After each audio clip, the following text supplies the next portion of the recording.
Today's show is sponsored by ExpressVPN. Working from home, protect your sensitive data with an extra layer of security.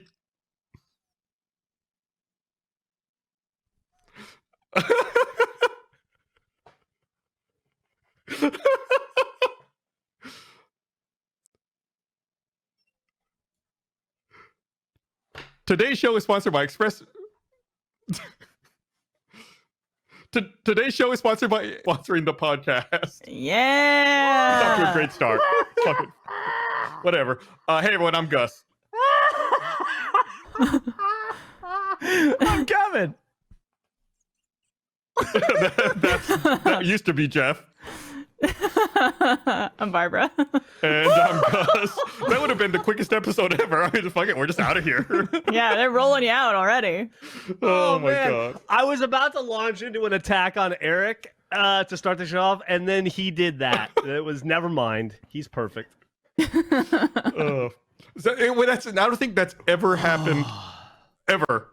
And it's all for you, Geoff. I think The second time was a nice touch. Yeah. Thanks for waiting 643 episodes to share that with me. I really appreciate it. Yeah, cool, Oh, Nathan. In chat, professional media company. Thanks, Nathan. That's us, yeah.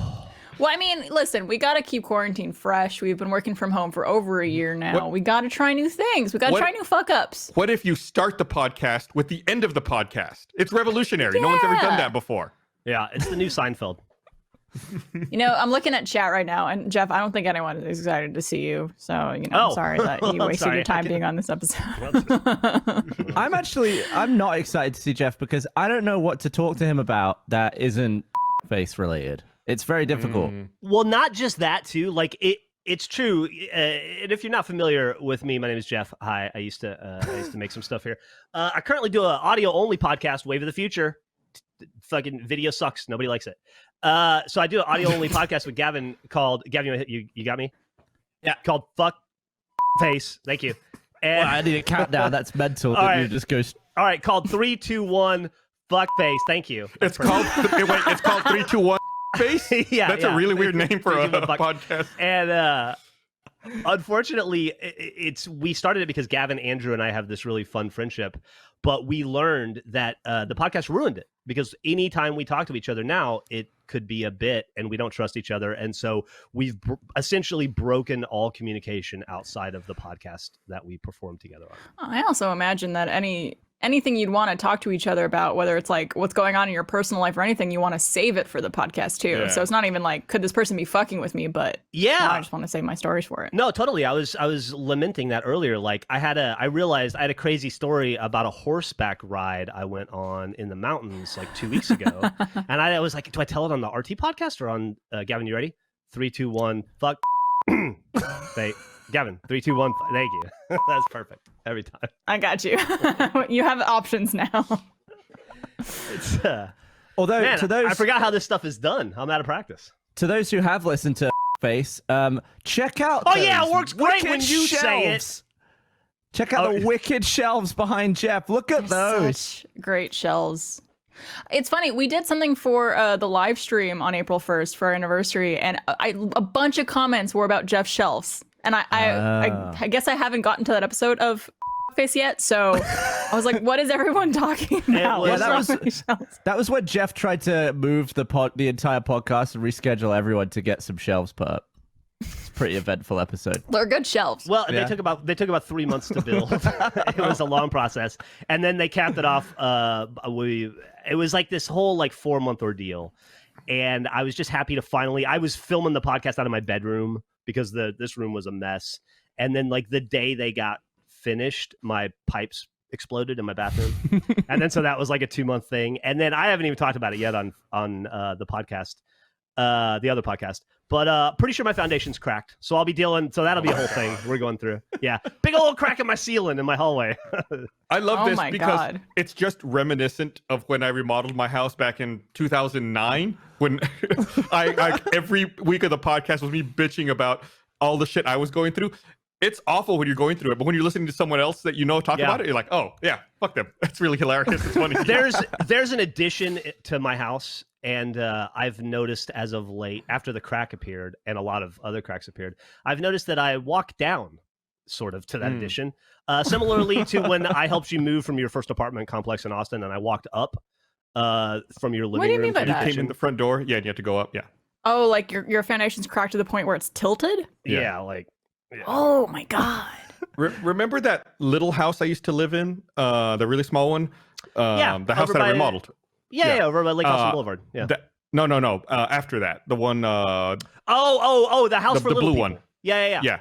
Mini house. That house had 3 different slabs for a foundation. The house was As small 800 as- square feet. Yeah, as small as it was, it had 3 slabs.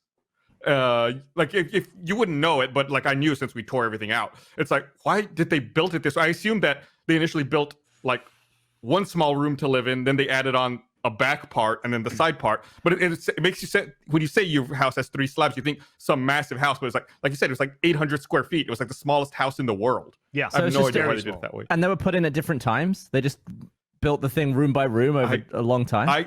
I think so. I don't know for certain. That house was built in the 40s, so it's possible. Do you recommend think- doing up a house? Did you like No. that experience? God no. Oh, it's awful. It's the worst thing in the world. But the result, though, you get like exactly what you want. I Shelves. think Yeah, that's but pretty you- cool. You live through hell Cool ass for shelves. a year, you know? Yeah, I guess it's like depending on like how you value your time and what you want as the end result and how much it's worth it. But Yeah, and also it's like if you're fixing up a house like that, if you're doing a lot of work, you own a house that you're paying to fix, and then you can't live in it. you can't live So in it's it. like Yeah. you have to find another place to live. So you're paying for 2 places to live. It's the worst. What I did at that old place that I fixed up, the one we're talking about, the little house, we rented an RV and parked it in the driveway. Dude, that's actually smart. Yeah, except it didn't work. It was awful. It was terrible. That was when I think Geoff was driving and I was in the back seat, but we were also giving your portable air conditioner a ride. So that was like on me in the back while you were in the front with all the room in the world. What was that? Forgot about that. Do you not remember that? I was like No. crushed by an AC unit. It was those the room ones, because the RV didn't have an air conditioner in it, so I got those ACs and took them over to the RV. Like I the wanna big ones say- from RT that we had Yeah, in the the ones that downtown we used to office? use at Congress. Yeah. Yeah. Yeah, I want to say in the back seat it was me, Ben, the car seat with an air conditioner across all 3 of us. Somehow it seems a little times. unsafe. Does I don't anybody know. has anybody heard from Ben in the last couple of years? No. No. Not in the last couple, maybe like 2 years ago. I think that's the yeah. last time. I think I heard from him not too long before the pandemic, and he was doing well. That's a name I Yeah. haven't heard It's in a bit. good. Good old Ben. It's good to hear. Man, there's kind of lost steam there. So speaking of housing, did you see that Elon Musk is here to fix all of our problems in Austin? I saw that. Is He's everyone gonna super create happy and about that? fix all of our What's he problems gonna at the do? same time. He's discovered that Austin has a shortage of housing, and that to fix it, Austin needs more housing. Wow. Yeah. What a genius. I'm so glad Elon Musk is here to solve these problems and point out these flaws that we had no idea were an issue. Thank God. That's the kind of intellect that takes the world to space. Right there. Yeah. Not enough houses in Austin. Austin houses go for a lot of money. What do? Yeah, build houses. I look forward to Austin. I mean, I can't imagine trying to move here right now or trying to buy a house right now. I feel like every day in the Austin subreddit, there's 5 posts from people who are like, I don't know how to buy a house. I've been trying to buy a house for 6 months. And even if I put an offer in that's way above asking, I get outbid by cash offers. It's just like there are so many people trying to move here and trying to buy a house. Yeah. It seems like a nightmare. It's funny you mentioned that, Gus, because there was a house that I looked at a while ago, years ago, that I saw was listed again. I guess the people are moving out. It's listed for like 300 grand more than it was What when is I was going looking at on? it. And I was like, holy shit. Like, Yep. oh my God, it is quite a seller's market right now. Yeah, I was reading on Reddit just the other day that some big real estate investment guy was explaining that that there are 30-year wave cities in America historically, or I guess recently historically, and that like for that 30 years that city is like, I guess, the object of of desire for people and like the cool place. And the last 30-year wave cycles were San Francisco and Seattle. And now Austin is in that 30-year wave, and they're saying that just like Austin will be the city with the most growth It's insane. the most like I guess like heat behind it for the next 30 years. Yeah, I don't know how we far definitely- into that cycle we are. We could be 10 years into it already. But We've got the definitely heat. I guarantee you that. There's fucking no plenty shit. of heat to go around here. I don't know why people. I don't know. I think about it sometimes. Like, how did like back in the before the invention of electricity, when people like first moved out here, how the fuck did anybody live here before air conditioning? Like, it is so unbelievably hot, like to the point where it's dangerous. I can't imagine anyone living here, in a fucking log cabin. Yeah, I'm sure old in the people middle of would have nowhere. dropped dead because it does get to like 42, 43 degrees Celsius. And without air conditioning, you're just going to be dripping. You're going to have to be constantly drinking water. I think it's just acclimation, right? Because I feel the same way, but I spent about a year in the Middle East in the army, and it would be like 125 degrees, and Bedouins would just be like walking through the middle of the desert, like just having a stroll, like on a normal day. You'd drive by them and they'd wave and you'd wave, and it'd be like 125 degrees outside, and they would be a long way from any kind of shelter or anything, and just going about their business like it's a pretty as you please, like it wasn't hot. So I guess at some point you just acclimate. Yeah, I mean, there's an acclimation aspect to it, but there's also something I think that Gavin said in there, was like, you got to drink a lot of water. Imagine back before there was even a thing as well. What if it was like you had to dig a well to find dirty water, and that's what you would drink. Or Yeah. you Was live it next always- to water, right? That's why I guess. Austin is where it is. Yeah. I imagine it's also gotten hotter over time, right? Like, did Texas always used to be this hot forever and always back in, I think the average is higher, but I assume it still hit those peak temperatures even back then. Yeah, maybe. Did you see that thing about how the cherry blossoms in Japan bloomed at the earliest time in 1200 years? Yeah. No. I think it was the cherry blossoms in Kyoto. I think for 1200 years they've been keeping track of when they reach peak bloom. And I want to say this was the earliest date. It was March, I want to say 26th that they reached peak bloom. And it was March 25th. The previous record was March 26th, and that was in 1409. That's crazy because people actually do, I guess not so much this year, but people do travel for that specifically, like go to Japan to see that. And I can't imagine like booking that a year in advance and getting there. It's already happened. That'd be really annoying. Although it doesn't really matter this year because there's a pandemic, so I don't think a lot of people are traveling to Japan right now as usual. I went for the first time ever to see the cherry blossoms. And I did that in this cherry blossom season in March of 2019. And little did I know that was the last possible time you could do it. Like, the next possible time you're able to do it is maybe 2022. Like, you couldn't do it in 2020, couldn't do it in 2021. I fucking got in there by the skin of my teeth. Yeah, are these 2 years just like complete washes essentially? Like 2020 and 2021. Well, I Kind got of some, playing. We're getting I got some better. shelves built. So it's not a total loss. Yeah. You also updated your wardrobe. Yeah, I got some new clothes. I don't know what you're talking about. Oh, you is got the it? shirt too? I guess I am. I didn't even notice. Apparently, I'm, Yeah. Weird. Coordinated What would you today. tell if you were wearing that shirt in public and someone's like, "Oh, obviously someone who doesn't understand what that would stand for." What would you tell them that stood for? That person wouldn't talk to me in public, probably. No, yeah, Like a sure, very true. creepy, like an old, grizzly, bearded, homeless-looking, tattooed guy with a shirt that says "fuck" on the front of it. So People F star wouldn't star K. talk to me. The only people that talk to Geoff, Barbara, you should probably remember, is the people who walk up to him while we're Homeless at a bar people that hate me or and say, Oh, yeah. "You're the worst thing about Austin." I still remember that so vividly. That was like shortly after we moved here, right? Or Yeah, was it it when was we were like- visiting? It was like 2012. We were just reuniting after years of not seeing each other, and then just some guy got involved, told Geoff he Sitting was a at- piece of shit and the worst thing ever, and then walked off, and Geoff was like, "Thanks, man." Yeah, and we went, cool. Really happy to be here in Austin. I'm really happy I moved here. Not scared at all for the people. What bar was that? Do you remember that, Geoff? I do remember that. It was at a bar called Long Branch. It's no longer there now. The bar is there. It's called Nickel City, I think, now. I think you had it torn down almost the second we left. Yeah, I bought it that next day and had it raised to the ground. No, that was 2012 Austin might as well have been 50 years ago. The city's changed so much since then. Yeah. I mean, it's 9 years ago. God, that's crazy. That's Houses were Oh cheaper. my Yeah. In chat, actually, I'm dead says you could tell him it stands for fork face. Fork face. There you go. Yeah, I was gonna say funk face, Oh, what's going? like some type of like dance podcast. You know, Have you Gav. seen- Sorry, Gus, please. Have you seen that fucking? There's that local attorney who has billboard. There's I don't know if you all pay attention to local attorney ads. I think they're fucking Very terrible. much. Very much. There's that Funk and Associates. Which that made me think about. But have you also seen that other one? It's like one dude and he stands with this background that says Daniel Stark. And for the longest time, I thought that lawyer's name was Daniel Stark.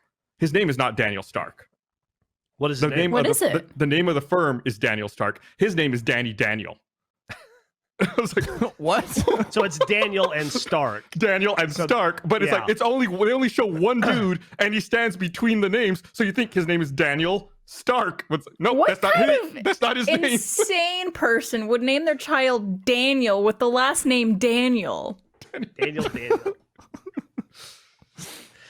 That's what I'm focused on here. But I actually have seen that exact billboard you're talking about, and I thought his name was Daniel Stark because now you know. it's one dude standing in the middle there. Is There's he no, your like, favorite? Do you guys have favorite local? No, my favorite is David Comey, the attorney who rocks. Yeah. Oh, the David guy Comey's with pretty good. the guy with the dreads. He doesn't look like a lawyer. That's how he sneaks up on them. That's Yeah. He rocks. Yeah. It's either him or Betty Blackwell. Betty Blackwell's great too. You Yeah. do know Betty Blackwell? I had to show that commercial to my girlfriend the other day because she didn't know who I was talking about. I like Lorenz and Lorenz. Oh yeah. The dude that looks kind of like a turtle with the glasses, and he carries a baseball bat because he's gonna get tough Yeah. on. Yeah.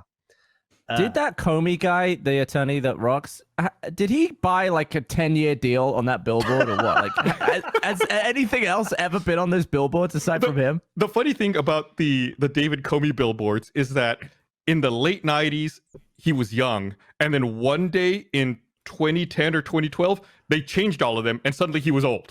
Yeah. It's like the Queen on Money. They got new headshots. It's like he got a new headshot and like on the billboard, he aged 20 years overnight. There's another one, and it's so funny you bring this up, Gus, because this was just a thing in my house yesterday. But there's another one named a guy I'm sure you know, Thomas J. Henry. Yep. He has more commercials than all the other local lawyers together. I think like you cannot go an evening watching local TV in Austin without seeing 2 or 3 different Thomas J. Henry commercials. But my girlfriend was telling me that he had a reality show that he self-produced about his family supposedly, and it's on YouTube. And it's keeping up with the Henrys or something like that. And she was like, somebody told her about it, and she was like, we've got to find it and watch it. And so there may be a Thomas J. Henry lawyer family reality TV, self-produced reality TV show out there. oh my god, self-produced. I guess like self-funded. Yeah. Do you think anyone ever has like a huge case and they assemble like a dream team of all the Austin billboard lawyers? It's like, I want Lorenz and Lorenz, I want Thomas J. Henry, and I want David Comey representing me on this case when I'm working round the clock nonstop. Oh, I bet they'd clash over some things, but they'd be a crack team overall. It's all those guys, and I want whoever's on the other end of 777-7777. Oh yeah. Oh right, isn't that like if you need to get bailed out of jail or Yeah. something? Yeah, call that number. I think that's a DUI attorney. DUI, baby. Yeah. Perfect. Get them on the team too. We need everybody in this one. Sure, the audience the appreciates this extremely localized version of Austin lawyer talk. Well, they can experience it themselves when they move here and are unable to purchase a house, just like the rest of the world. Yeah, no kidding. Yeah, so we just all trapped in our houses now. Like, if we want to move, we won't be able to afford anywhere else to move to. We'll just have to leave. Well, We're just gonna be stuck in these. You'd have to like downsize, right? Like you could sell your house, but then you couldn't buy a comparable one. You'd have to buy like a shittier Yeah. house. Yeah. Well, weird it's thinking Property that. tax goes up and up. And we can't Yeah. afford to live in our own houses. I think the best you could hope for is a lateral move right now, unless you like had a windfall and you have a bunch of extra cash, right? Like I was reading on some lawyer thread on Reddit the other day, or not lawyer, I'm sorry, some real estate thread on the Austin subreddit maybe 2 weeks ago, and somebody was saying like, I'm just gonna throw a number out there, but like say you have $500,000 to buy a house, you can't go look for a $500,000 house. You have to look for a $300,000 house, Right. and hope that the $200,000 is enough for you to bid up. So if you want to buy a $500,000 house in Austin, you need $700,000. If you want to buy a $300,000 house in Austin, you need $500,000 because whatever the down payment on that would be. But yes, yeah, whatever. But it's just it's nuts. Yeah, but like to the point of having the money, it's like then you can put in a cash offer. You can buy, because if you're offering that much more over asking price, you run the risk of the house not appraising for the appropriate value. So you have to pay for it out of pocket anyway. So if you put in a cash offer, then you can bypass the appraisal. God, why are we talking about this? This is like... this is what Gus and I talk about when we go get coffee. It's like it's just a continuation of old Austinites grousing about property. Me and Gavin are finally on that same page as you guys, because we used to listen to the RT podcast when we were fans, and you guys would be talking about like super local Austin stuff. If I was still in England as a fan right now, I'd be like this. but now I can relate. So I'm like, he's not talking shit. So I get it. It's like we used to talk about Lost every week. Oh God. What do you guys watch these days? Survivor. I'm so happy you're into it now, Gavin. After why asking you to would watch do that this? show. Why would you do this? You've given me 20 years of content to get through. Exactly. And guess what? You're probably going to get through all of it because we're going to be stuck in this hellhole forever. I'm never going to watch a movie again. There's no time. Right? Because it's like, well, I mean, we got to put on an episode of Survivor, see what happens next. And then you end up watching 4 of them.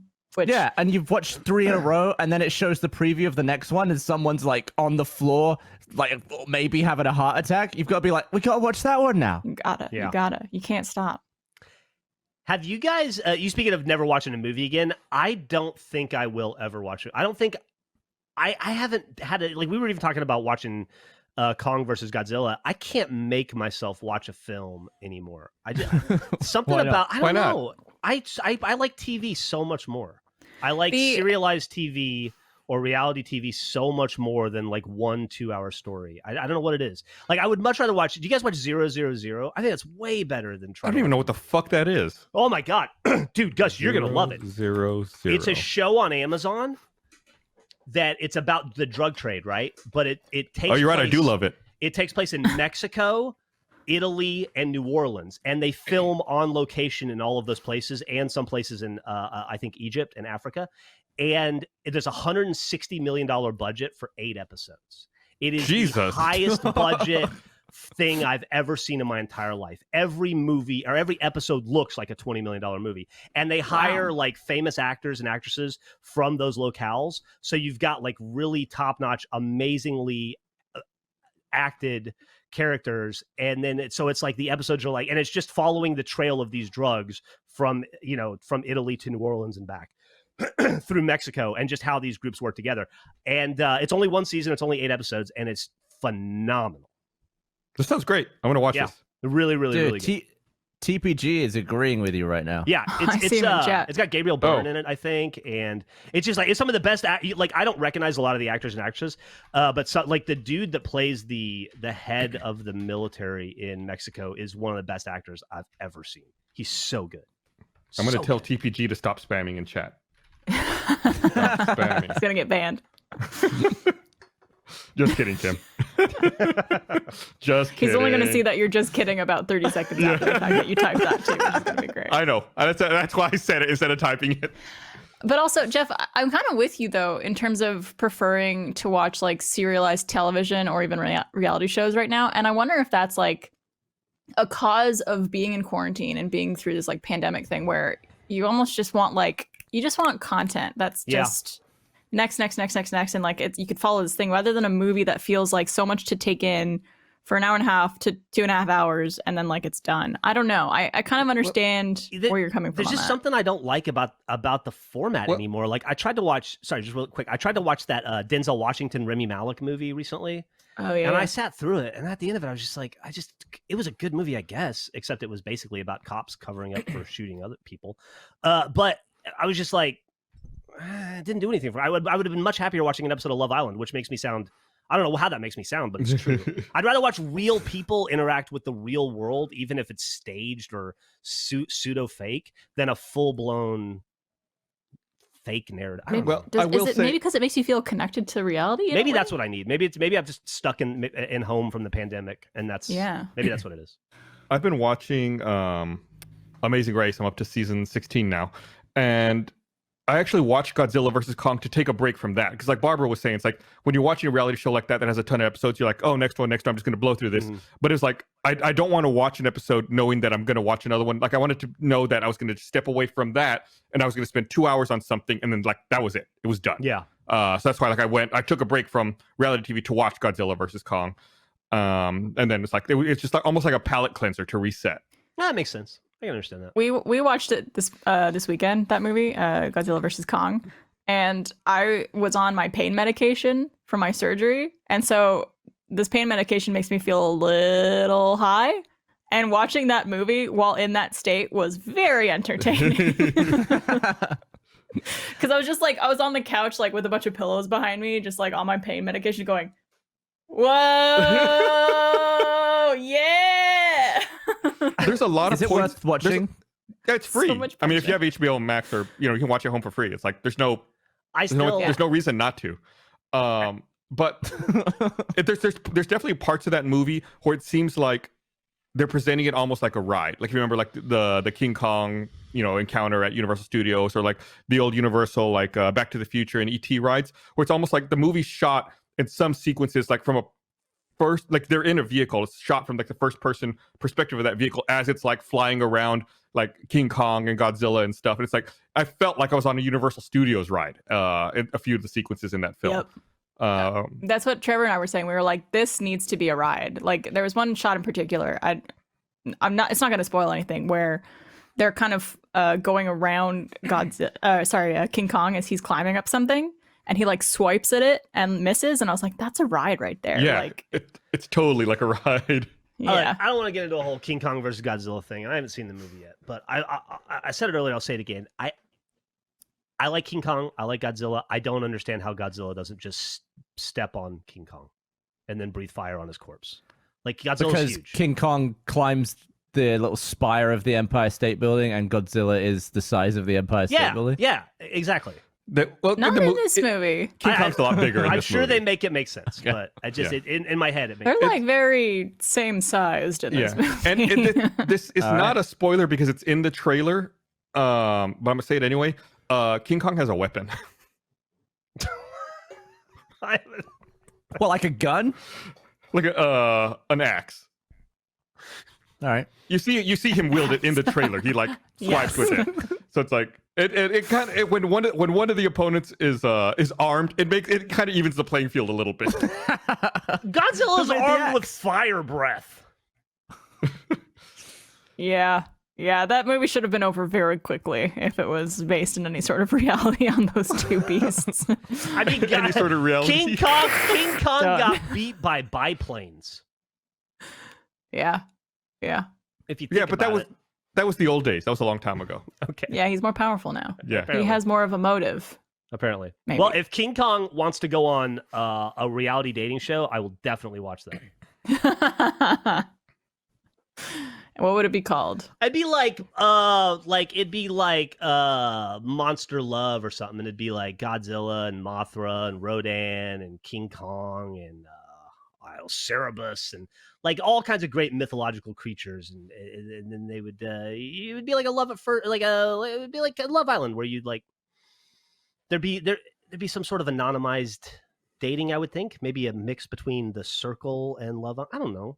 Oh, okay. I feel you. I would just All want right. them. I would just want them to find love. Happiness. It's got to be hard Maybe. Yeah. being I a know. monster that size and probably radioactive, and the dating pool is probably pretty limited, and Yeah. Yeah. Eric Intimacy is an issue. says Queen Kong. yeah. There you go. King Kong. When's that Mass Effect coming out? Later this month, right? What is that? Is that just all 3 games? Is that Yeah, I just think- remastered games? I think they're all remastered. I'm glad you said something. I forgot about that. if I just want to play 2, can I May just play 2, 14th. or do I have to? Oh, that's soon. I think you have to buy all of them. I think it's a bundle. I don't think you can just get one. I still think Mass Effect 2 is one of my favorite games. Mass Effect Yeah. 2 might be the best video game ever. And I think enough time has passed where I've forgotten a lot of it, Yeah. and it'll be good again. And I think Mass Effect 2, I think they realized that they needed to open up the series, because I think the original Mass Effect was only on the Xbox platform at the time. I know it's on PlayStation since then. But the way that they start Mass Effect 2 leaves it in such a way where you didn't have to play the first one. Like if you play the first one, you understand the story a lot quicker. But in Mass Effect 2, like you die immediately. It's like it's like so you can just start fresh essentially in the game if you never played the first one. Are you interested in going back and playing all of them again, or because I'm with Gavin? 2 is the only one I think that's worth playing. Like 1 was tedious and difficult, and then 3 just didn't have whatever magic 2 had, or the expectations were too high. I think, but 2 was like such a sweet spot. 2's good. Yeah, I'll play all of them. I've replayed the original Mass Effect since it came out. I think when 3 came out, I replayed 1. Yeah, I'll replay all 3. What else am I going to do? Not play them? What am I, a loser? That's true. You could play Andromeda. No, I'm not gonna play that. I'm definitely not playing that one. I got my fill of that. Do you know? Did any of you beat Andromeda? I did. I beat Andromeda. Did you really? Mm-hmm. God, I didn't make it off the second planet. And it sucks because we never. I mean, obviously the game had problems. We all know that, but we never got the DLC. Like there are big unanswered questions in that core game that DLC was supposed to answer, and the DLC just never came out because it flopped. Yeah. Like, they just canceled the DLC? Right. It's like they're supposed to be waiting for like the Quarian ship that's supposed to show up. It never shows up in the game. It's like, oh, it's going to be the DLC. But the DLC never shows up, so the ship never comes. So was there a season pass for that game? Are people just like, shit? I think they didn't have a season pass. I think they were gonna do the DLC after it came out. I think. I could be wrong. It's been a few years. Risky move. I never really understood the season pass. Really? I feel like it's always because a lot of games you buy them up front with the season pass, and then it's like, well, what if I don't like the game? Am I really gonna sit through it and all the DLCs? I guess it's cheaper sometimes than buying just the DLCs you want. Yeah. But wouldn't you do it after you've already played the game a little bit? Or do people tend to buy the season pass before they've even played the game? You can buy it after you buy the game. Usually it's bundled sometimes into like an ultimate edition. Yeah. So there are games where you don't really know what the DLC is going to be. Like Fallout 4 had some great DLCs and some really weird little tiny ones. Yeah. To the point where it's like, I didn't want all of them. I wanted like the campaign ones. Mm-hmm. Yeah. I think even then some are different scope, right? Because in New Vegas, if I remember right, like some of the campaign DLCs were really long and some of them were much shorter. So even if like you could get story, but it could be variable length. Am I remembering that right? The only game that I've bought a season pass for is Cluedo. There's DLC for that game? And it was just to get the other characters and maps. Like it doesn't change the mechanics of the game at all. It doesn't it just adds new skins to everything essentially. Oh my god. But I was playing with some people that were all buying it and I wanted to be concluded. The season pass is way more than the actual game for that. Oh, it's the game is like $4.99 and the season pass is $35.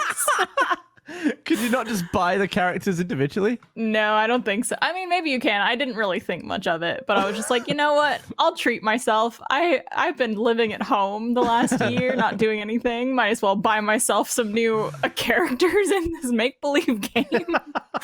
I have 3 friends who own the Cluedo season pass, and Barbara, you are one of them. I'm one of them, baby. I did the same thing where I was like, I was just playing. It was like maybe midway through working from home since we started in now, and I was still playing Assassin's Creed Odyssey. Is that right? Odyssey, the Greek one? Yeah, that's Greece. Yeah.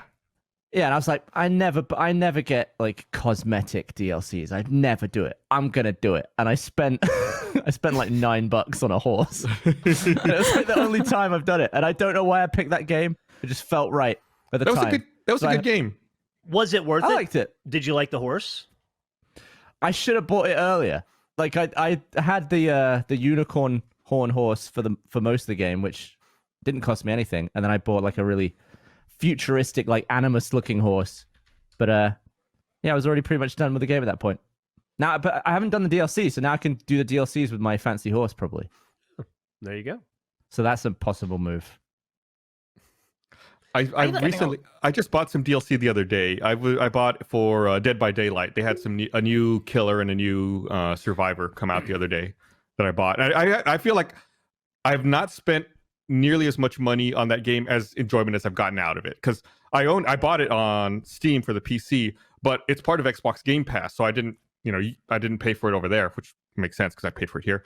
But like I've played that game so much that I didn't feel guilty. Like the new Killer and Survivor were like $7. I was like, I've played this game at least $7 worth, right? So I bought that on the Xbox the other day. Yeah, I mean, Meg that's plays the thing. that a lot. How is it on the Xbox? I've only played it on Steam.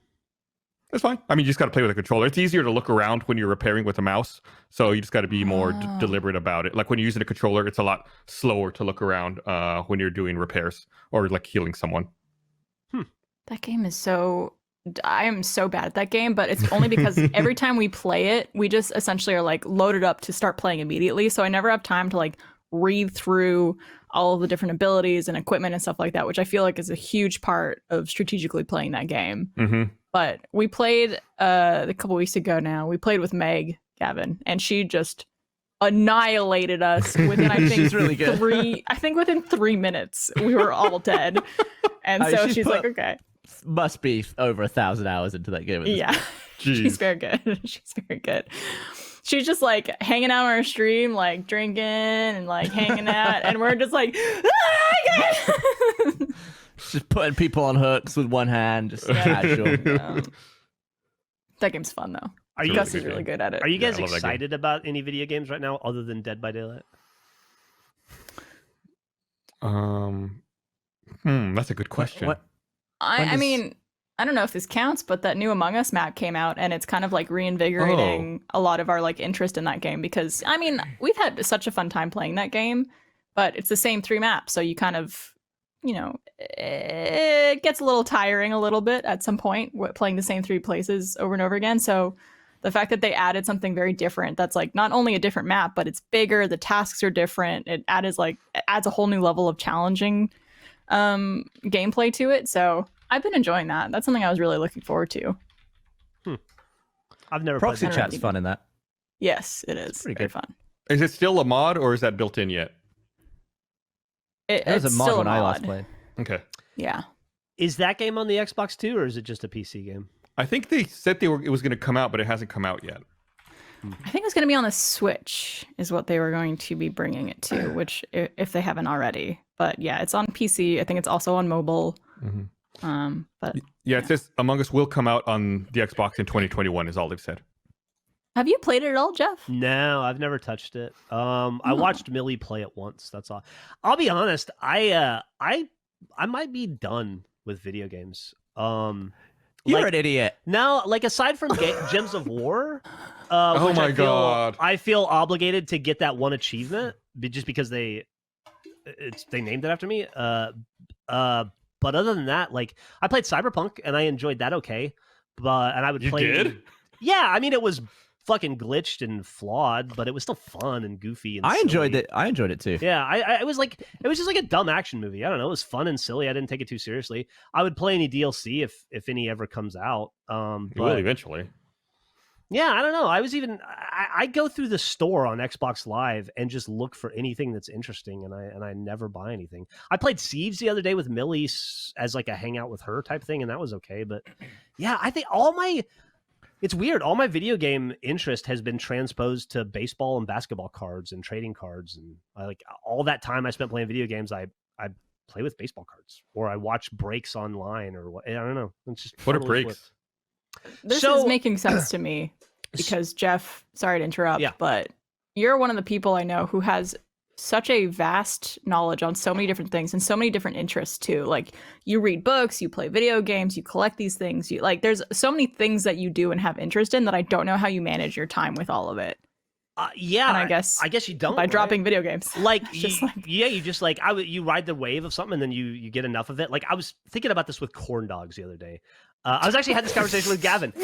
I know I mentioned that Gavin and I never see each other anymore, but yesterday we did hang out. We had a responsible outdoor bike ride together, and it was eventful. It was eventful. It was the first time we've hung out. I don't know, a long time this year. Probably like 10 months. 10 months, and it was the most fun I've had in a really long time. We laughed constantly. Gavin wrecked, I wrecked. It was a whole thing. But I was explaining to him that I had a realization the other day that like I'm never gonna eat another corn dog again. You're missing out. No, Why? I'm not. And here's why. I was going to Sandy's. I used to have a routine. I used to get 2 corn dogs every Monday at Sandy's. I went to go do that. I was eating a corn dog, and there has been a feeling of like bittersweet malaise and nostalgia every time I eat a corn dog for the last few years. And I realized that I'm more eating the memory of a corn dog than the actual corn dog itself anymore. I know exactly what it's going to taste like. I know every step of the process, committed to memory. I've had a lifetime worth of corn dogs in my 45 years, and I don't think I need it anymore. I think I've had enough. I think I'm going to move on and never have another corn dog, and that's fine. And I'm sort of feel that way about video games. You just like you feel like done something enough. You've said that about video games every year for the last 8 years. Yeah. Plus, I don't buy it. I don't see the parallel. How much am I playing video games? How much of a variation can there be in corn dogs? You eat a corn dog, you've essentially eaten all corn dogs. You play a video game, you haven't played all video games. There's so many different kinds of video games. Yeah. Yeah, but I have played all video games. I did it professionally for like 18 years. Like, yeah, but there's still new stuff that comes out. Like Barbara was talking about Among Us. Like that's really kind of a new type of gameplay that didn't exist before. Really? Because it sounds a lot like that Deceit, that game we used to play, where you've got 6 people and 2 of them are monsters, and you've got to figure out who they are before they kill everybody. It sounds identical to that game. Yeah, it's pretty similar. Like it's all variations on a theme, you know. It's like I'm not complaining about it. I'm just saying, like I feel like I've done it. Like even Cyberpunk, I super enjoyed the fun that it was, but it was GTA, you know. But are you really not gonna play Halo 6? I'll play Halo. I'll play Halo Infinite with Millie, I guess. But that would be like a video game a year. I don't know. I certainly don't. I don't know. It doesn't. They're not exciting to me. Baseball cards are super exciting. I'm having way more fun with that. And like you were asking, what a break is. A break is like. It's like you go like on YouTube or Facebook or Instagram, people will buy boxes of baseball cards that are rare, or it doesn't have to be baseball cards. It could be X-Men cards or X-Files cards or whatever. And they just open up the packs and show you the cards and talk about them if you find something rare. And and it's just like, I don't know. It's interesting.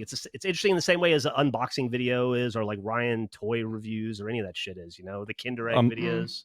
I'm looking it up right now. So they just have like, I guess, different brands of baseball cards or different things, and they just open them.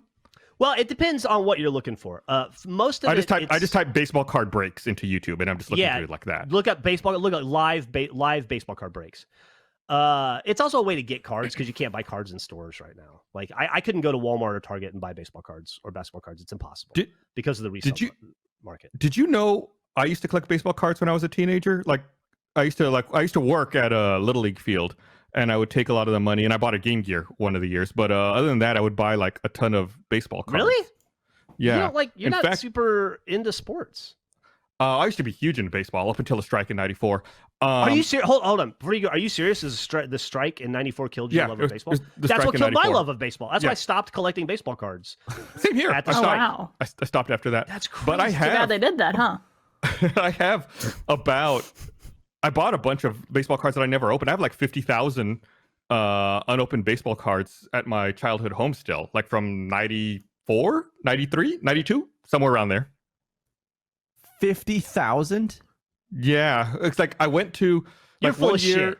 No, because I 50,000? Yeah, they had Where are they? because what happened was I like I said, I worked summers at that baseball field, at the Little League field. And I had just gotten a bunch of money, and I went down to Walmart one day, and they had like when you walked in, you had to walk by the customer service desk, and at the customer service desk, they had a bunch of shopping carts filled with unopened baseball cards. So I went to customer service desk, and I said, "What are y'all doing with all that?" And I was like 14 or 15 at the time, and they said that it was all their unsold merchandise, and they were just pulling it out of the back because they needed to clear space. And I said, "Well, can I buy it?" And I gave them like I don't know, like $200 or $300 for like all 50,000 baseball cards. And so I was like, leave them here. I need to go get my mom to get the minivan to take all of these home. I was going to say, like, how much space is that? Is that literally like 2 shopping carts full of cards? It's way more than that. It was like, it was a long time ago. I want to say it was like 5 or 6 shopping carts filled with baseball cards. So yeah, I mean, my mom came down and with the minivan, and dude, she still has them. If you watch, we did that documentary about. Are you fucking with me right now? No. We did that documentary a couple years ago on Rooster Teeth about immigration. Yeah. And remember, in part of that documentary, we go and we open up a storage unit and like we're looking through some of my shit. In the very back of that storage unit is where all 50,000 baseball cards are. Is that like I gotta go rewatch that to see. If that's true. They're in. I don't know if you see them in that shot, but that's the storage unit. They're in the back of that storage unit. You never. So they're like mint condition. You don't even know what you have. I have no idea. It's all unopened. It's all like still in the pack. You're probably sitting on a ton of money. Dude. Is it baseball? You think so? Or like it's all baseball. It was like Topps and Donruss mostly. There may have been some Upper Deck, but I don't think it was much. I think it was mostly Topps and Donruss. Okay, so you've got 6 shopping carts worth of unopened baseball card boxes from 1994, I think you said. 92 to 94, somewhere in there. I don't remember. And you're not exactly. full of shit. No, totally serious. I'll text my mom and I'll You're ask her. sitting on the largest gold mine of Don Zimmer manager cards on fucking Earth, dude. Dude, how many Zimmers has he got? He's a Zimmer He's got whale. thousands. He's a Zimmer whale. You're a Zimmer whale. Oh my god. Does that translate to actual would people pay good money for those cards, Jeff? Gavin hit the button in 3, 2, 1. Fuckface fans would. Oh my god. Can I have them? Yeah. I'll give you $200 for them. $200. You gotta give it with interest What you from paid for 92 to 2021. Yeah. Can we make content out of it? I guess I'll call my mom. I'll call my mom after this podcast and ask her. You're gonna call your mom, see if you can. Ask your mom and tell her. My mom and ask. Tell your mom it's for me. She likes me. All right, I'll let her know. Can I go get him today? I could be an Eagle Pass. Dude, you could be sat on some bunts. That's crazy. That's all worthless unless you're looking for Don Zimmer cards. I mean, come on. It is 100% worthless, except for Don Zimmer. That's the reason they were getting rid of it. Nobody was buying it. Okay, well, I still don't have a Zimmer card. Gus, how much for a mint Zimmer? How much are they? Like $3? I don't know. Yeah, I'll do it. I'll do it for $3. Gus doesn't know what he's doing, Jeff. Yeah, I'll take a $3 Don Zimmer. Hold on. Look at Someone says you're a Zimionaire. Look at all these hot Zims. You could be sitting on these, Gus. Just like fucking Zim City right here. There could be unopened Zims. We should have a contest. This is we what have a contest and have people try to guess out of like all 50,000 cards how many Zims there are total in there. Oh like my the God. jelly beans in the jar, but with Don Zimmers. There you go. That's what you're gonna be. Thousands. I guarantee of that. you, I have that. That is the kind of card that I have 50,000 of. Oh, by the way, Gavin, this is a bit of a fuckface thing, but I meant to show you this. Do you remember we were figuring out on our other show, our podcast, we were trying to figure out funny cards to collect, and I found one that I really liked. Of this guy that looks like he died. Yeah. He had a heart attack. I got one randomly I bought a box of cards from Goodwill and I got one in there, Gavin. So there's the guy clutching his chest. What is he actually doing though? He's clutching his chest in pain. He's laying, he's a catcher, or it's this way. He's laying down. Yeah, it looks like something and winded himself. Or he's acid or he's reflux, just so happy maybe. that he's like, ah. Or he had a bad curry right before. Maybe it's a heart attack. So many possibilities. Dude, in all seriousness, amazing. you're not. How the fuck have we been friends for 20-something years and you never mentioned that you collected baseball cards, but that you have? It's not the kind of thing that ever comes up. It was like they're worthless cards, dude. Yeah, that's true. They are. So you should give them to me. I've actually been begging my mother for years to throw up, like 20 years. I've been begging her to throw them away. It gives me. Hold on, I'm still having ideas. Yeah. It gives me a bunch of ideas of really awesome stuff we could do with your cards. I've been planning this show around breaking cards as like kind of like a fuck. Gavin, can you hit the button in 3, 2, 1? A fuck. 3, 2, fuck. You got to be on top of it, man. You're on the podcast too. You're listening to everything I say, but listen for the cues. I try to make them obvious. I give you the countdown. I do it. At that time, I did it super slow. So let's try it again. Well, I was ahead of you that time. I know what you're talking about. I'm trying to come up with a podcast with a live stream version show for our podcast. 3, 2. See, I'm ready. You're the one who keeps. Go on. I'll take this card. I'll take those cards, Gus. Thanks. So I texted her. I wrote, I can't believe I'm saying this, but if you still have all those old baseball cards from the 90s, I might have use for them. What if she just texts you a picture of them on fire, right? No! She just replied. She wrote, yes, of course I have them. You know me. They would have to pry them off of my cold, dead grip. She didn't say that. Did she really? I fully believe she said that. 100%. Your mom is the best. Oh my god. Yeah, I just read, okay, good. So yeah, she still has them. As was discussed, honey, mommy will protect these cards with her life. I told her to throw them away for like 20 years. I'm so glad Hey, your Eric. mom didn't. Eric, could you be me for the rest of this podcast? I mean, do you have to go? Then Yeah, well, because of someone misunderstanding time zones, who wasn't me. I do have to go. I mean, I probably won't be you. We'll just get you out of here. And Yeah. Then, Oh, okay. Yeah. Yeah, That's probably better. I'll take over the beeping duties. Okay. I'm trying to I blow love you off the guys. screen like my You app got- idea. Oh yeah. Oh, Bye, Gavin. Okay. Bye. Goodbye, Gavin. Make him go away now. Thank you. Bye. Oh, that's I better. hate that guy. I'm Jeff.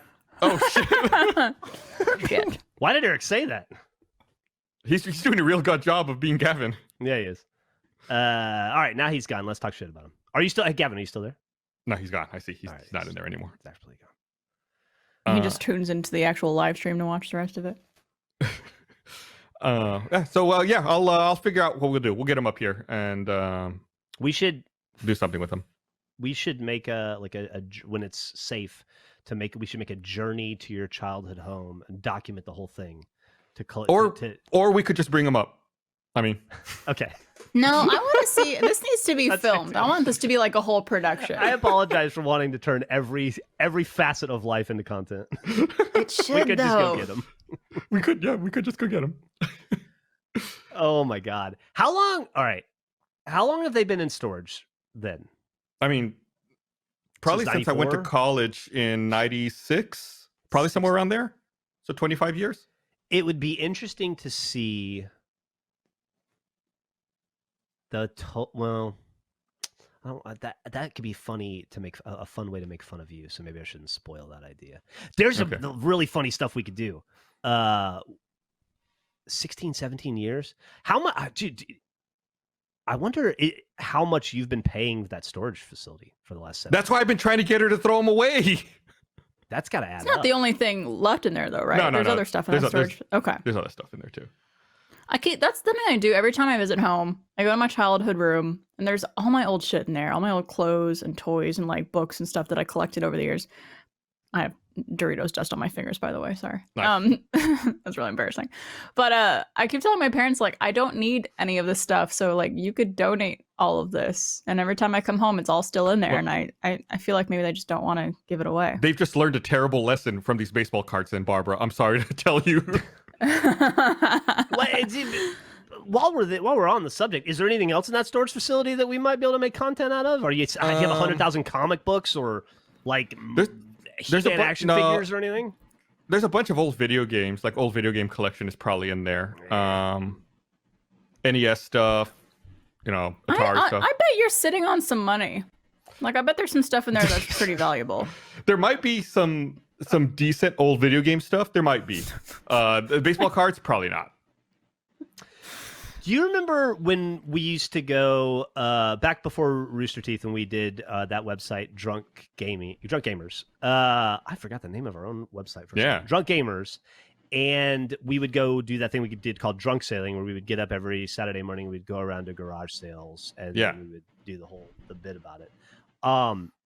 I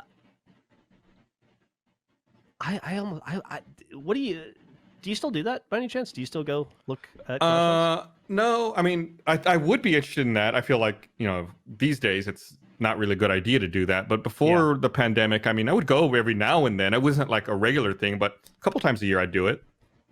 I wonder when the world opens back up again, if maybe that's something that would be fun to try again. Yeah, I'd be down. From a trying to get collectibles angle. I don't know. Because I remember we would run into all kinds of stuff. Again, the reason I ask is because I got you mentioned that you had all those old video game systems that are probably still there. All the ones that I used to collect from when you and I would do those drunk sailing, because that was our focus, was old rare video game consoles and games. And I put them all. I was just thinking, I put them all in the attic of that first house we lived in together. And when I sold that house, the day I signed the paperwork, I thought, oh yeah, all those video games are still in the attic. And then I thought, I guess they're staying in the attic because I don't want to go up and get them. And so that my entire old rare video game collection belongs to whoever owns that house now. They might not even know it's up there. They probably have gone into the attic at some point. But yeah, You think so? not. How often does that happen? Is it one of those attics that actually is like an attic, or it's a crawl space? It's like it's one of those attics that you pull the thing down and the stairs pop down and then you can walk up. Like there's enough attic there to move around and store stuff. I have not been in the attic of my house, the house I'm living in right now. Yeah, I haven't either actually. 2 years in this house, and I haven't. There could be shit in there. It's possible. It's very possible. I'm too afraid. I've seen too many horror movies of things living up there that I will never, if I ever have an attic in any place I live, that's staying a mystery forever. You just send Trevor. He's expendable. He's also very brave. Yeah, there you go. Send him with a flashlight and problem solved. Okay. Yeah. And then if he never comes back or gets transported into the body of an old doll, I'll never know. Because I'm never going in after him. He's in it for himself. I used to live in an apartment that Geoff was afraid of because the way it was laid out, it had an attic. The attic and it had a loft. The attic and the loft looked just like the attic from The Grudge. And he was convinced that an evil spirit was going to come out of it at any moment. I'm back. I lost you guys for a second there. That was weird. Are you talking about your creepy ass house, your Grudge house? Yes. Yeah. Dude, you used to make me go babysit your stupid cat, and I would have to go to your haunted house to do it. It was terrifying. It wasn't haunted. It was fine. There was nothing wrong in there. Every day. It was fine. Jeff, didn't you see ghosts at one of your old places you used to live pretty frequently? Was that you? Yeah. No, I did. I had I wouldn't say see ghosts frequently, but I had a bunch of experiences at the house I lived in previously, like Millie's childhood home. And it was part of what spurred my desire to do the Haunter ghost hunting show, was just like all the kind of weird shit that had happened in that house throughout the course of years and years of experiences. Yeah. It was a very active, if you believe in that kind of thing, it was a very active house. A lot of weird stuff happened there. Yeah, I've never had any sort of experiences before. Yeah, especially nothing close to what you have. Yeah, it's weird because you would be able to communicate. Not like you would be able to talk to, when the house would do stuff, you would talk to it, and then nobody would talk back, but shit would happen. I don't know. One time I walked into the downstairs bathroom of that house. I guess it was only downstairs back then because we hadn't put the second floor in yet. And walked into the bathroom and I turned the light on, and the house would just fuck with you sometimes. It was mischievous, and I turned the light on. Is it because it was an older house, maybe? Yeah, well, it was built in the 20s or so I imagine quite a few people probably died in it throughout the course of 100 years. Oh, I meant more old wiring and stuff like that. Oh, yeah, that too. But we had, I did a lot of work on it over the years. But I went into the bathroom one time and I turned the lights on, and the lights, I was going to go, and I went to the sink and the lights turned back off. And I went, knock it off, house. And I turned the lights on, and then I turned the faucets on because I was going to wash my hands or brush my teeth or something. And then the lights turned off, and both towels on the towel rack hit the ground. And there was a towel on the towel rack over the shower behind me. And they all just hit the ground at the same time when the lights turned off the second time. And I went, okay, all right, cool. And then I just left the bathroom alone for a while. That's like phasmophobia. I was I expect you to be there's dirty water in the sink. No, there was no dirty water. There was no Ritas fetus, none of that weird stuff. But yeah, it was just it was weird. And that kind of stuff would happen a lot when I lived there. Yeah. Dude, fuck that. I wonder if maybe you had a mental breakdown. That happens. I'm always trying to think. That was last year, Barb. This was way before that. Oh yeah. Which mental breakdown we talking here? God. Which year? Let me pull out my diary. Yeah, dude, same. I noticed that tested me. My nose looks oddly red, and I'm realizing through watching this and my nose itching that I have a burn to my nose on my bike ride today. I guess it's warm enough that I need to start wearing sunscreen. You got to do that trick where you put sunscreen just on the bridge of your nose, you see in all the movies where the uncool dad is wearing that strip of sunscreen right here. Little zinc. We do that with your flip down sunglasses. Yeah, exactly. Yeah. I finally understand why they do that after seeing your nose is burnt. Oh, do we lose Geoff again? Yep. Well, it's a good thing that we've only been doing this for a year, and that he's been with Rooster Teeth for 18 years. Still can't get his shit together. It's all good. I think it's this. I record. Barb, you got one of those buttons, right? Yeah. yeah. I record. We'll go in 3, 2, 1. Yeah, I record that podcast. I didn't realize you're gonna count me in. I'll count you in. I record 3, 2, 1. Fuck face. Yeah. Every week. It worked on my end. It worked in my ears. It's the same. I have no idea why I've dropped my internet connection with a wired connection twice now in the last 2 minutes. Story of my It's life. those ghosts. They hear you talking about them again. I guess They're so. like, oh, we gotta fuck with them. Dude, there's Yeah. definitely no ghosts in this house that I live in here. There's no activity. This is a boring house. Good. I like it. prefer that. I Yeah. imagine. I like You get boring. you get an extra $20,000 for that in the Austin market. That's true. Certified non-haunted. Yeah. You got to remember, you don't want to get burned. What's that thing they say in Australia? Slip, slap, slop. Got to fucking take care of your skin, dude. I've never heard that before. Slip, slap, Oh, slap. Yeah. you're talking about putting on sunscreen. It's Yeah. slip into long sleeve clothes, slap on a hat, and slop on sunblock. Where is the first country you guys want to visit once you could travel internationally again? That's a good question. Damn. I think it's a weird one. I think I want to go back to Singapore. I had a really good time there. It's not weird at all. I would love to go to Japan.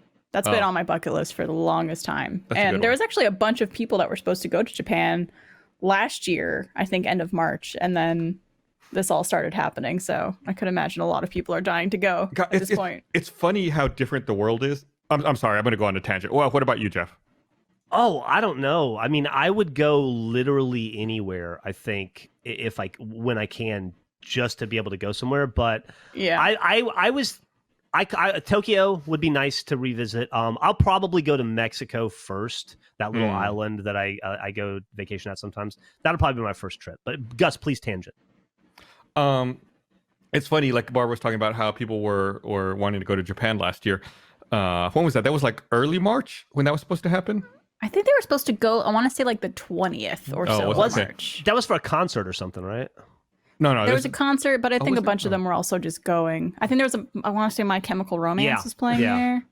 And it's funny how different the world is. It's barely been over a year since then. Because I remember at the time when they canceled their trip, I was like, "Nah, you should have gone anyway. This whole thing's gonna blow over super quick. It's gonna be a non-event. You should have gotten on your trip. What are you crazy delaying your trip?" And now here we are. I was 100% wrong on that. Like it's gone totally the opposite direction than what I thought it would. Hindsight. Yep. So I'm the idiot. I'm ready to admit it. You're not an idiot. I think we all just like really underestimated the scope Yeah, of this I think- and like what would happen with it. I think even there was like that Achievement Hunter Live thing y'all were gonna do on the West Coast tour, right? Y'all were gonna go up to Yeah, we were Seattle and LA and stuff. And we had a meeting around that maybe early mid-March, talking about whether or not we should do it. And in that meeting, it was the same thing. I think I was like, yeah, it's probably gonna blow over. Out of abundance of caution, I guess, if y'all want to delay it, that makes sense. We'll just reschedule it for like next month or the month after. Everything will be okay.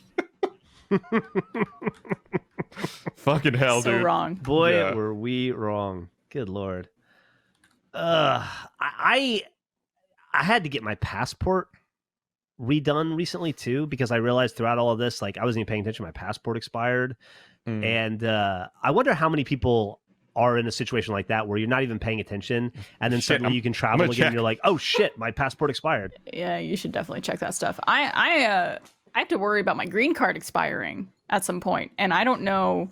I need to look up what I need to do for that. I don't know if it's just like, It doesn't hey, auto I renew. still live here, so please give me some more years on it. Or if it's just like I have to go through some type of application process to renew it. I have no idea. So I'm a little terrified of that. That's I got a 3 more years. good one to figure out. That's good. You got 3 more Yeah. years. Yeah. I got 5 more years before my green card expires, so I got time. But Oh, okay, good. knowing me, I'll wait until it's going to be 6 months away, and I'll be like, oh, right, fuck. It was cool when I got my passport redone, Gus. It was at the place that is run by the people that we used to share space with. Oh yeah, downtown. yeah. They run that. I know the one you're talking about. Yeah. Yeah, it was cool. I didn't see the guy Asa, but I talked to some of the other people there. It was really neat. Small world. I saw him. I ran into him actually when I got that passport that I just checked on. God, that was a lot. That would have been 2014 then. He was our I saw landlord him there. for like what 3.5 years. Really nice guy. Something like that. Yeah. Yeah, he was there when I got that passport a few years ago. That's crazy. Yeah, small world. That's I mean, that's a good business to be in. People need that service. Yep. Yeah. Apparently, and you will not pay over the past anything year, but in general. Historically, you will pay just about anything to get it back quickly too. Although I got mine back super fast without even trying. I think I don't know if anybody else would remember this story. I had to help someone when we were down at the office on Ralph Ablanedo. There was someone we were sending to a trip in Canada who didn't realize they needed a passport until like 3 days before the event. Yeah. I think it was Miles. Yeah. I think it was Miles. And That sounds right. I had to help him. Was like, oh shit, we got to get you a passport like tomorrow. Well, there's also been a couple times where we needed some type of travel visa to go to some international places we've gone to for RTX or some other conventions. And there's been some people, I won't name them, who had to do the application for it like at the airport because they forgot. And I'm like, this is stressing me out so much. We leave in like 10 minutes and you're doing this now. Jeff and I had to do that the first time we went to Australia. We didn't know that you needed a visa to go to Australia. And we went to check in at the counter. We're like, yeah, we're flying to Melbourne. And the woman who was working at the counter was like, did you get your visa? And I was like, what are you talking about? She was like, oh. Yeah. So she had to like help us get the visa right there at the counter. Luckily, it's a very quick process, and I think it's just like you got to pay like $25 or something like that. Yeah. Yeah, we felt pretty stupid though. We definitely got read the riot act a little bit, but and rightly so. She gave us a guilt trip about it, but it was. I wonder what would have happened if you would have showed up without your visa. I think they deny you if entry. you could even get on. Yeah. They just can't let you on the plane. Maybe. I think they're not supposed to, but if you do get on the plane, that once you get to passport control at the other country, that they just reject you. They send you right back. Did you ever watch that show Border Control? I've seen it before. It's called? Yeah. Jeff, I feel like you would love that show too. I've never heard of it. What is it? There's different countries that they do. There's one in Canada. I think there's one in Australia, and I want to say there's one in the US where they essentially, it's like a docuseries where they just follow border agents as they get people who are coming into the country, and they deal with a lot of people who like don't have proper visas or are bringing in something illegal or something like that. It's really fascinating because it's real life situations and scenarios. So seeing what people try to get away with when they come into different countries is very fascinating. That's super interesting. Where can I watch it? I know there was a season or 2 on Netflix. I'll check. A while ago. I'll look it up and I'll text you about it. Millie just got it's called Border Security. I don't know if that's the one I've seen, but this looks like it. Millie just got me on one called, have you guys heard of Night Watch? I think is what it is. It's about New Orleans, and it's about the EMS, the fire department, and the police station, and they follow them all for a night. And it's just like, it's kind of like Cops, but like ride along, but it's more heartfelt than that because you're learning the stories of the EMS drivers or like the firefighters or whoever, or the paramedics. But it shows like people getting shot. It shows like a lady got her eyeball bitten out. It shows like people getting sliced up. Yeah, like it is the most gruesome thing I have ever seen on television, and I don't know how they can show it. It is. They'll show like open knife wounds. They'll show car accidents with like mangled legs. It is. Yeah, I don't want to see that. I don't need to see that. I'm good. I don't. It just popped into my head when you were talking about the border thing. It just reminded me. It's like it's hard to watch. It's crazy. I saw a similar TV show. I saw a TV show about lifeguards in Australia a few years ago, and there was one episode that I saw where there's a tourist. I think it's in Bondi Beach in Sydney, but there's a tourist at the beach who is drowning. So the lifeguards have to go out and save him, and they pull him out of the water and pull him onto the beach. And he's not breathing. His heart stopped. Like they have to do CPR on him. Like his face is blue, and it looks like he's a dead body. And they're doing CPR on him, and he starts coughing. He comes back to life. Like he starts coughing. He starts breathing. They have to put him in an ambulance and take him to the hospital. And then they do a follow up where like I don't know, like the next week, that guy that they saved comes back to the lifeguard station to thank all of the lifeguards, and they show him the footage of him getting pulled out of the water and being put onto the beach. And this guy's watching the footage and he's looking at it and he goes, "I'm dead."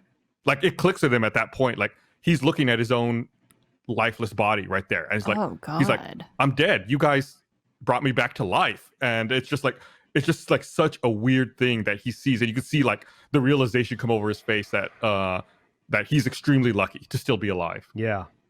That's crazy. Yeah, that's dark. I don't ever want to think about that stuff. That stuff just makes me icky inside. Yeah, it's one thing to see it, right? Like there was an episode of that Night Watch show I just watched where a guy and his girlfriend both OD'd at like a Denny's or some diner, and they were dead for minutes, and they were able to bring him back, and they were talking to the guy in the ambulance as they're taking him, and the lady was like, "You flatlined, you were dead, you died of a drug overdose," and the guy's like, "Oh, that's rough." And he like didn't seem affected by it at all. But I can't imagine watching yourself die and being like, "That's my dead, lifeless body there," and you watching people bring you back to life. That's insane. Mm-hmm. Did they talk about their experience, like what they felt or saw when they were going through that? He didn't remember anything. I think he just remembered being out in the water, and then the next thing he knew, he woke up like in the hospital. Jesus, that's crazy. I think if I remember right, he was a tourist from another country, so he didn't speak English, if I remember right. So it's like they had to get an interpreter, so he was very limited in his communication. ooh, oof. I don't want to die. Unpopular opinion there. Yeah. If you could live to be 1,000, would you? Oh, easily. I would love to live forever. I want to be. No. I want to be the non-sword fighting version of a Highlander. Do you want the option though, if you were like, okay, I've seen it all, I've done it all, I'm ready, kind of situation, or do you want to just be immortal, eternal life, no matter what? Because I feel like that we talked about it last week on the podcast, I think, or a different show. I don't remember this point about how like that's some level of torture. It feels like. Well, you know, I will say that my opinion on that has evolved thanks to the. Did you guys ever watch The Good Place? No. Yes. Oh, okay. Well, I don't want to spoil how that show ended. It's okay. I'm not going to watch it. It ended similarly, and I do think that at some point you would want there to be an end. I think it's necessary, right? But there's you talked about like how you were mentioning earlier about how I get like super into stuff, Barb, and then it's like I just kind of consume it and then I move on. Like I'm interested in almost everything, and I would love an infinite amount of time to be able to explore those interests. I would love to be able to soak up all the things that I find unique and peculiar and wacky and fun and scary and exciting. Yeah, I assume you're talking about like maintaining a certain standard of living, like not suffering from your body falling apart for being old, not like I envision it where, you know, by the time I'm like 65 or so, there's enough technological advancements that, you know, if you've done, you know, you could like get some sort of nanotech infusion that just kind of like maintains your health level at that point. Because I don't want to be out like climbing mountains and stuff. Like I've done all the dumb physical stuff. I was talking about this with Gavin the other day when we were riding bikes. I was like, I don't ever want to like, I took a tumble on my bike recently and I got pretty fucked up. And it's like, it's my yearly, like, oh, Jeff's in the emergency room kind of moment. And I'm sick of that. I'm sick of like physical therapy and being hurt. And I was telling Gavin, I think it must have been what it was like a couple years back. Johnny Knoxville tried to do a flip on a motorcycle and it didn't work. It was in the desert and the motorcycle fell on him and it crushed his dick. And he has to self-catheter to pee. I don't know if he still does, but for about 6 years after that moment, he had to self-catheter 4 times a day. It was the only way he could pee. Like his dick didn't work that way anymore. And then there was like over time, slowly build the muscles back up so that he could pee normally again. You know, I don't want any long-lasting effects of any dumb physical stuff I do anymore. So I kind of just want to be old and boring and read books and you know, I don't know, play on the internet. Retirement to me. Yeah, right. No, I get that. And I'm with you. I wish there was like some way to live. This is going to sound like, of course, never attainable, never realistic, whatever. But this is just like my brain going wild with it of just you could live however long you want to and you're immortal so that you also can't be hurt or like killed accidentally. It would be essentially your choice. I feel like obviously humanity would be a very different beast if that were the case. I also don't know like if and when people would choose, if they ever would choose. That's a whole nother question, but it's definitely food for thought. Yeah. It's weird because like we, as it stands now, we are mortal. Obviously, we cannot choose. The doctors cannot help us if you want. Like if your quality of life is bad and you don't have a good prognosis, you cannot choose to end your own life, right? You can't go to a hospital and say, I know that I have a terminal illness and I'm not going to survive it. Can we just do something about it? Like they're going to do their best to keep you alive. There's only a few countries in the world, I think, where you can make that decision. It would be interesting if once everyone's immortal, if that decision would be more accepted. Like if people would be more willing to let you make that choice or not. That's interesting. Yeah. That is very interesting. Or like if you had to be a certain age or have, lived a certain amount of time before you're allowed to make that decision. Yeah, what a bummer. I wanted to end the podcast, but I feel like that's a fucking. Well, I mean, the whole point of it is just like, if you want to rephrase it, like I want to experience so much more of the world and of people and of life. I just don't want to. I just don't think one lifetime is going to be enough. Gotta cram in everything you can. I'd like to, yeah. While still being physically safe, and so I don't have to go through any more physical therapy for my shoulder. Yeah. All right. Yeah. All right. Well, let's go ahead and wrap up this podcast. I want to thank everyone for watching. We'll see you guys again next week. We'll be back in, and we'll find out what's going to happen with baseball cards at some point. I don't know what we're going to do. You're not pranking me. This isn't an Andrew prank. No. It's not. You haven't spoken to Andrew Panton about this. I don't even know how to get in touch with Andrew Panton. All right. I believe you. I believe that. I believe that. All right. Thanks for watching, everybody. We'll see you guys next week. Bye.